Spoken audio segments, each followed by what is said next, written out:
Hi, Mom. You were in the hospital for malnutrition. Weren't you eating properly? I've been sending you money. Yeah, thank you for that. But 60 cents. You know the fee costs more than that, so don't worry about it. 60 cents? What do you mean? I'm broke and I've been living a frugal life, cutting down on food and utility expenses. Eventually, I collapsed from malnutrition. My eldest son, Raymond, has been sending me 60 cents every month. I told him it's not the amount but the thought that counts. I thought I'd been sending you 100 a month.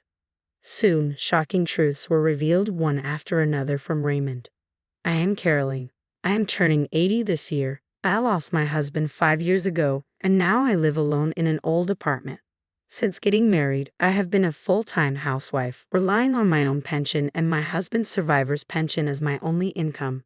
Life is not easy, and I have been cutting corners day by day. Of course, I save on food expenses as well as utilities and water bills, and I barely get by living in a cheap apartment. Today, it has been lightly snowing since morning, but I don't turn on the heater to save electricity. I wear a down jacket and layer warm pants in the house to stave off the cold. My fingers are chapped and bleeding from doing chores with cold water.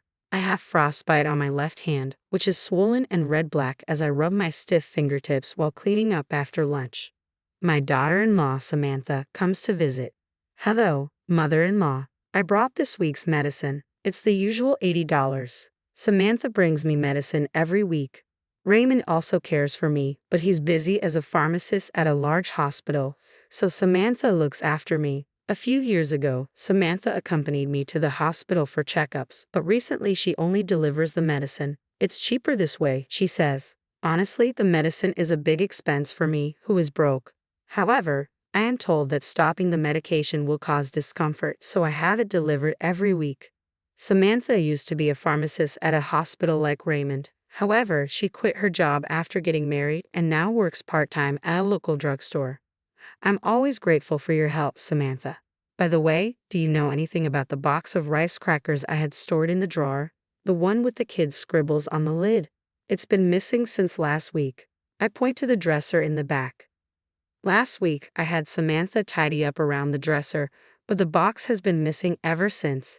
Inside the box, I kept my hard-earned savings, a box of rice crackers. I don't know anything about that. Maybe you put it somewhere and forgot about it. Can you not blame me? Samantha, perhaps hurt by the suspicion, took the money for the medicine and left with an unpleasant look on her face. I can't argue with that. After putting away the medicine, I grabbed my cane and went toward the post office. Today is the end of the month. Since my husband passed away 5 years ago, I have had no other income than my pension. My son Raymond, concerned for me, has been sending me money every month. My bank book, spit out from the ATM as usual, had deposit 60 cents written on it. The amount sent was so little that the transfer fees seemed to cost more, but it's the thought that counts. Though it doesn't help much with daily life, I am grateful for it. After leaving the post office, I headed to my regular greengrocer. Since I visited every week, I became quite familiar with the energetic owner Dane, who is in his 60s. When I went to the store just before closing, I could get unsold or bruised vegetables at a discount. I always went to the store in the evening, targeting those discounts. Today, I got bruised turnips and radishes and wilting spinach. I thanked Dane and went home to pickle all the turnips and radishes in my homemade brine. The secret brine pickles I've been making for years as a hobby and to save money are excellent in both flavor and texture. I had a simple but delicious dinner of spinach and pickles. Lately, my health has been deteriorating. I feel dizzy when I stand up and I get short of breath just from moving a little. My nails and fingertips are also in bad shape. Perhaps my body is weak because I haven't been eating well due to cutting food expenses. I've had health issues before, but I never paid much attention, thinking it was due to age. But recently, the pain in my body is unbearable, and the dizziness is terrible. I tried calling Samantha to see if she could take me to the hospital. Ah, the hospital, just for dizziness. Well, I'm old, so it might be inevitable. But I'm worried. I haven't been to the hospital in years. Could you take me for once? But I'm busy, I don't have time. Raymond is working non-stop too. I'm sorry, but can we do it another time? It's not that urgent. Samantha refused to accompany me to the hospital. Even the nearest hospital is quite far from my home. Being broke, I can afford not only the medical fees but even the transportation costs. Oh, and please don't contact Raymond. He's in a crucial period at work. If anything happens, please contact me. Samantha emphasized that and then hung up the phone. I sighed and took my medicine with cold water. One day, as I was chatting with Dane at my usual greengrocer, I was hit by another severe bout of dizziness. Unable to support myself with a cane, I squatted down on the spot. Dane rushed over. "Are you okay?" and peered into my face. The dizziness didn't subside even when I sat down. "I'm just feeling a bit dizzy. Nothing is wrong. I'm fine." As I said that, I tried to stand up forcefully. Suddenly, the world spun around and I fainted. When I woke up, I found myself in a hospital bed. Dane was sitting beside me, receiving an IV drip. I heard the story from Dane. Apparently, after I collapsed at the greengrocer's, he called an ambulance for me. I had slept all night since being brought to the hospital, and it was already bright outside. The doctor explained that I had anemia due to severe malnutrition. Unbeknownst to me, my bones had become hollow, and my body was in a more serious condition than I thought. I was worried about the treatment costs and wanted to leave early, but the doctor told me I had to be hospitalized for a week. "Caroline, I always tell you to eat properly. I was shocked when you suddenly collapsed. Dane had always been concerned about my health. Sorry for making you worry, but I don't have any money." "Didn't you have an eldest son? He's a doctor or something, right? He must be earning a good salary working at a hospital, so he could at least send you some money." "He's a pharmacist. I've been receiving support from him." I smile awkwardly and close my mouth. "I receive a monthly allowance from Raymond, but it's too small to help with my living expenses. With the weekly medicine fee I pay to Samantha, even my pension has been significantly reduced. Dane says I should get more money, but I'm hesitant to accept money earned by others, even if they're family. However, what worries me now is the hospitalization cost. With my barely getting by lifestyle, I can't imagine affording such high medical bills. Also, I'm concerned about my precious rice brine pickles. If I don't stir them every 3 days, they'll go bad." After thanking Dane for returning to the store, I searched for my cell phone to contact Samantha. Looking at the screen, I saw that the battery had died. I don't remember Samantha's number, but I memorized Raymond's because it's similar to my home number. Samantha told me not to contact Raymond, but with things like this, I can't avoid it. I borrowed the hospital phone to call Raymond. "Hello?" "Oh, thank goodness. It's been a while since we connected, Raymond. It's your mother. Sorry to call you during work." Samantha had forbidden it, but I called Raymond from time to time. I just wanted to hear his cheerful voice, but for some reason, he never answered my calls. Was he too busy with work to answer the phone? Anyway, I was relieved that the phone connected during this crucial time. I thought, who could this be? "It's been a while since you called, Mom. Where are you calling from?" I was reluctant to worry my eldest son, but I admitted I was in the hospital. I briefly explained to the surprised Raymond how I had collapsed and been hospitalized. "What? Malnutrition, Mom? Haven't you been eating properly? I've been sending you money for that reason." "Yes, I'm really grateful for that. Your support means a lot to me. But 60 cents might cost more in fees, so don't worry too much." "60 cents fees? What do you mean?" With a puzzled tone, I told Raymond how I received 60 cents from him every month and that I appreciated the gesture more than the amount. "I thought I was sending more money to Mom." Raymond finally speaks, as if squeezing out the words. "Wait, I'm curious about that too. But you mentioned malnutrition, right? Mom should have been going to the hospital every month, and she should be getting her medicine. Hasn't the doctor said anything until now?" "Yeah, I'm getting the medicine. Samantha delivers it to the house every week. I haven't been to the hospital in years. Lately, I've been having bad dizziness and palpitations, and I wanted to go to the hospital if possible. But Samantha said I'm busy, so maybe next time. Just the medicine every week." Raymond seems to be worried about something as he mumbles on the phone. "Anyway, I know you're busy, but could you please bring me some clothes and the insurance card on your next day off? And I'd like you to mix the rice brine pickles every 3 days, all right? I have the keys to our parents' house, so I'll leave work early today and go there. Don't worry about the hospital bills. I'll be there by evening." Raymond seems strangely preoccupied, but I'm grateful he can come right away. "Thanks. Be sure to wash your hands well and mix the pickles with your bare hands, Mom. I'm here. How are you feeling? Are you okay?" After the call, Raymond shows up in the afternoon. It seemed he left work early. As he organizes the clothes and personal belongings he brought from the house, he asks me in detail about recent events, about the house, my health, the medicine, Samantha. It's like a continuation of this morning's phone call. He also brought my bank book from home, and we opened it to check the contents together. From the date 5 years ago, there's a series of deposit 60-cent entries. Raymond glares at them with a fierce expression. Since this morning's call, Raymond's behavior has been strange. Did something happen at work?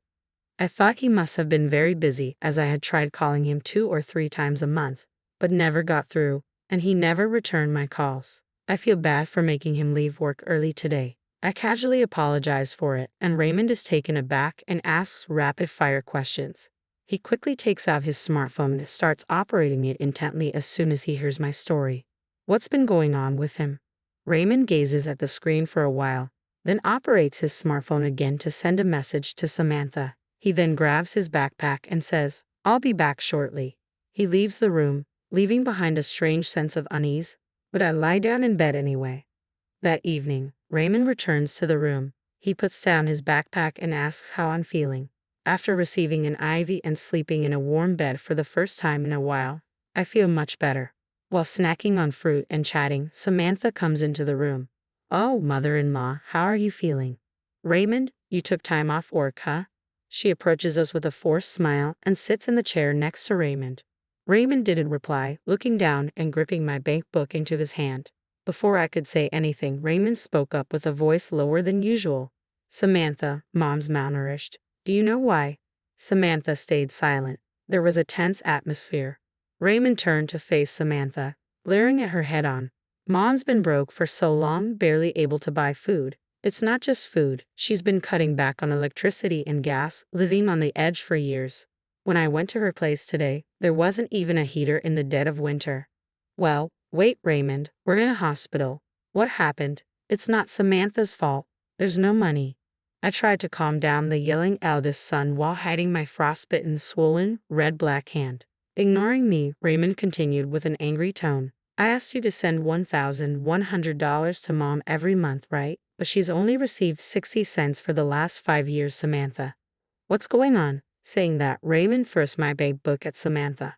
On every page, there was the number 60 cents. I couldn't believe my ears. I don't remember ever receiving $1,100. The money from Raymond was always 60 cents. Samantha, cornered by the furious Raymond, looked away from the bank book and fell silent. "That's not all. I give you $150 every week for Mom's medical expenses and medication, right? You said you were using the leftover money to buy her necessities and groceries, but they were only withered vegetables in her room. The fridge was empty." "Be quiet. I gave her the medicine." "What kind of medicine? Without a doctor's prescription, you decided to prescribe it yourself." "All that was in Mom's house were basic vitamins. You bought some random vitamins at the drugstore where you work, put them in a medicine-like bag, and handed them over, didn't you? What were you thinking?" Raymond's tone was stern. "I had no choice. I needed the money," Samantha yelled back to the furious Raymond. Even though this was a private room, we were still in a hospital. As I was shocked by the contents of the eldest son and his wife's conversation, I felt anxious. "You needed money, so you stole Mom's precious savings from her dresser too."